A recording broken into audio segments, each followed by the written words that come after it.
boa tarde a todos. Todos vocês acompanharam o que aconteceu comigo no dia 18 de janeiro. E eu acredito que muitos não tenham ainda a noção da dimensão do que realmente aconteceu. Muitas coisas foram ditas pela imprensa, muitas coisas foram ditas pelo diretor-geral da Polícia Federal, mas eu gostaria aqui de esclarecer exatamente como foi aquele dia, que foi um dia muito assustador para mim e para toda a nossa família. Nossa casa é um condomínio, nossa casa tem 2 andares, a casa é trancada, e eu fui acordado às 6 da manhã pela Polícia Federal batendo na porta do meu quarto. Eu durmo de porta trancada no meu quarto. Eu, minha filha de 1 ano e a minha esposa. Ou seja, os agentes da Polícia Federal, com o delegado, aqueles que estavam responsáveis por aquela diligência, pularam a janela da minha casa, invadiram a minha casa. Não foi uma operação padrão, como diz o diretor-geral da Polícia Federal. Eles invadiram a minha casa pela janela. O porteiro não me interfonou, sabe-se lá por quê, talvez por receio de ser a Polícia Federal, e eles bateram na minha porta de uma forma muito assustadora, batendo, gritando: deputado, Polícia Federal, abre a porta, abre a porta. Eu acordei muito assustado. Minha filha de 1 ano começou a chorar muito, a minha esposa totalmente assustada. Eu fui abrir a porta do quarto e estavam os agentes com um fuzil apontado. De fato, estavam apontados, sim, para mim. Perguntando se eu estava armado, eu obviamente que não, porque estava de samba canção. Me perguntaram se eu tinha arma, eu disse onde estava a minha arma. Eles foram até o local onde estava a arma, pegaram a arma, me convidaram para ir até a sala no andar de baixo, abriram a minha casa, pegaram 2 pessoas vizinhas para que fossem testemunhas daquela diligência. Minto, antes disso eles ainda falaram: nós estamos aqui para cumprir um mandado de busca e apreensão. E eu falei: já sei, Alexandre de Moraes. Ele: exatamente. Não sabia o que era, mas desci e fiquei esperando aquela diligência acabar, os vizinhos acompanhando tudo aquilo que estava acontecendo.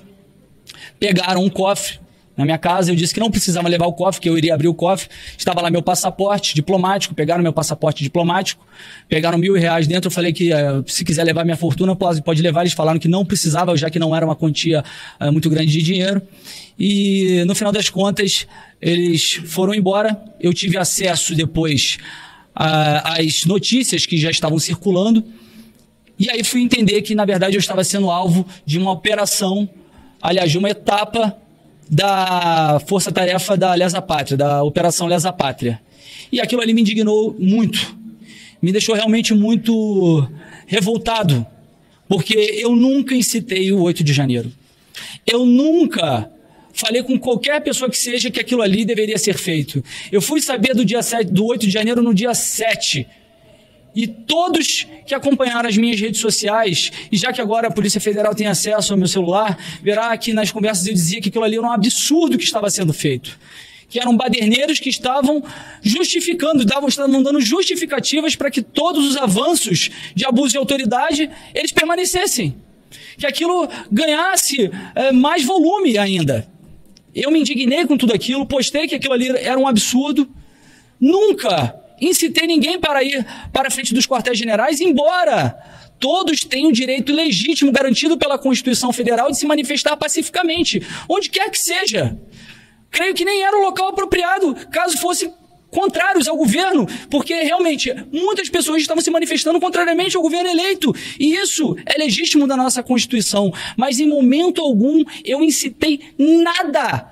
Não há nenhuma conversa minha, nenhum tipo de mensagem em que eu estou fazendo declarações de apoio a qualquer tipo de coisa como essa que está acontecendo.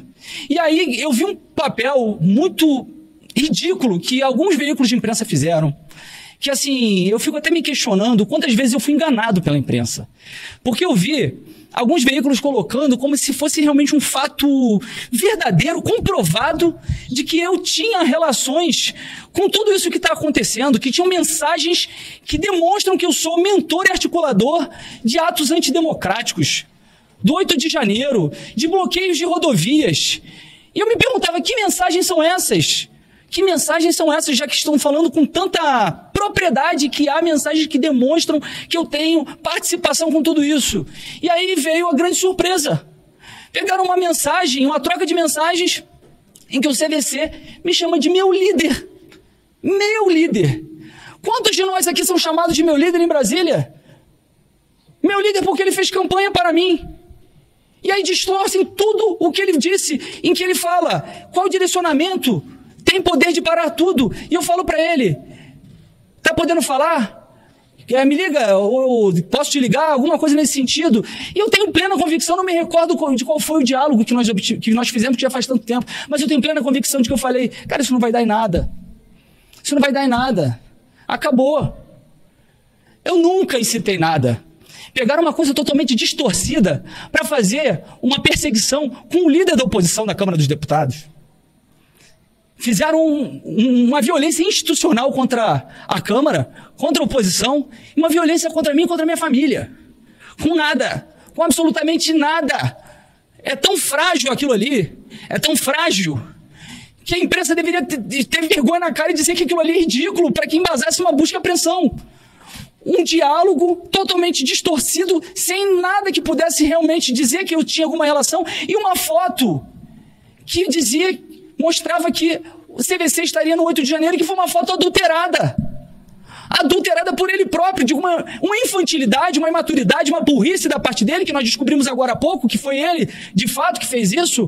Mas a burrice ainda não é punida no nosso ordenamento jurídico. A imaturidade não é punida. Ele fez aquilo quando ele viu que deu errado, porque talvez ele estivesse ali feliz com as pessoas invadindo aqui Brasília, não estou falando invadindo os prédios não, mas quando viu que deu errado, ele foi e apagou. Inclusive a própria defesa demonstrou isso. Quando demonstrou que aquilo era uma foto adulterada, que era uma foto da posse do Bolsonaro em 2019, e inclusive o GPS dele, demonstrando que ele ficou em Campos, a defesa conseguiu a sua soltura com a revogação da prisão. E sabe-se lá por quê? A juíza que assumiu depois esse caso lá em Campos remeteu para o STF porque viu um deputado. Gente, é inacreditável o que nós estamos vivendo. Eu não tenho medo de justiça. Eu tenho medo de justiçamento. E não é medo por mim. É medo por todo mundo aqui. É medo pelo que está acontecendo no Brasil. Não dá mais para viver nesse caos, nesse tensionamento institucional que está sendo provocado. Esses inquéritos têm que acabar. Inquéritos inconstitucionais. O nosso sistema acusatório determina que quem tem inquéritos para fazer investigações é a Polícia Judiciária, o Ministério Público, que é a parte que acusa também. Cabe ao Judiciário o princípio da inércia, que é simplesmente julgar. E nós estamos vendo eles fazendo todo tipo de inquérito de ofício, com base num regimento interno que nem foi recepcionado na nossa Constituição de 85, em 85 esse regimento. Não o regimento é de 85. E a Constituição de 88 não recepcionou. Em que eles dizem que eles podem instaurar inquéritos caso haja ameaças, crimes contra ministros dentro do prédio do Supremo Tribunal Federal. E esses inquéritos estão se tornando ad eterno. E pega todo mundo. Olha o que nós estamos percebendo, é que tudo isso que foi acontecendo agora é uma pesca probatória para que possa pegar alguma coisa no meu celular, já que não encontraram nada. Não encontraram nada, um diálogo totalmente frágil para justificar uma busca e apreensão na casa de um deputado, e não um deputado qualquer, o líder da oposição. Somente em ditaduras os líderes da oposição são perseguidos. Uma pesca probatória para encontrar qualquer coisa, para incriminar qualquer um de nós, para incriminar, sei lá, o Bolsonaro. E mais do que isso, para justificar que pessoas que não têm foro de prerrogativa de função, já que o princípio do juízo natural está sendo totalmente violado, pessoas comuns que deveriam ser julgadas pela justiça comum, estão sendo julgados pelos ministros do STF, que deveriam julgar só as pessoas que têm foro privilegiado. Mas como agora um deputado investigado, há a conexão para investigar todos esses aí e condenar todos esses que deveriam ter sido julgados pela justiça comum. E eu não estou aqui passando a mão na cabeça de ninguém que cometeu aquela baderna no dia 8 de janeiro. Aquilo foi lamentável. Mas eles deveriam ter sido julgados sim, por baderna. Não golpe de Estado, porque ninguém queria ali cometer golpe. Mas eles já foram, já estão sendo julgados. Agora, a quem interessa manter esse 8 de janeiro vivo, essa narrativa o tempo inteiro, querendo dizer que a política de apaziguamento ela é ignóbil e querendo mostrar que vai ter vingança, que vai ter retaliação contra toda a oposição. O nosso dever de oposição é, sim, lutar aqui pelo que nós acreditamos contra esse governo eleito. E nós faremos isso. Mas perseguições do judiciário nós não podemos mais aguentar.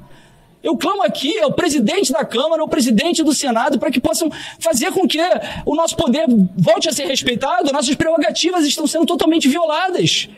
Precisamos, urgentemente, restabelecer a normalidade democrática do nosso país. Esse tensionamento, essa guerra que está sendo instituída por algumas pessoas no Supremo Tribunal Federal, só está causando cada vez mais dor. Parece que querem dizimar a oposição, que querem desumanizar a oposição. Eu não sou bandido. Eu nunca incitei 8 de janeiro, eu nunca provoquei baderna, eu nunca, muito menos financiei, não tem nenhuma prova contra mim com essas coisas que estão aí querendo divulgar. A minha família foi atacada, a minha privacidade foi violada. E aí esses que estão defendendo tudo isso que está acontecendo, eu quero ver se eles gostariam de ver a sua intimidade, a sua privacidade ser violada da forma que foi a minha, e com nada, absolutamente nada. E repito aqui, não tem medo da justiça, tem da injustiça, do justiçamento. Nós vamos aqui fazer alguns direcionamentos a partir da próxima semana, mas não direcionamentos de vingança, de querer mais caos, mais tensionamento, mas que a gente possa resgatar as nossas prerrogativas parlamentares, a normalidade democrática do nosso país. Não dá mais para aguentar dessa forma, pessoal, não dá. Eu sou um parlamentar, eleito pelo povo, tenho minhas prerrogativas parlamentares, assim como todos nós que estamos aqui.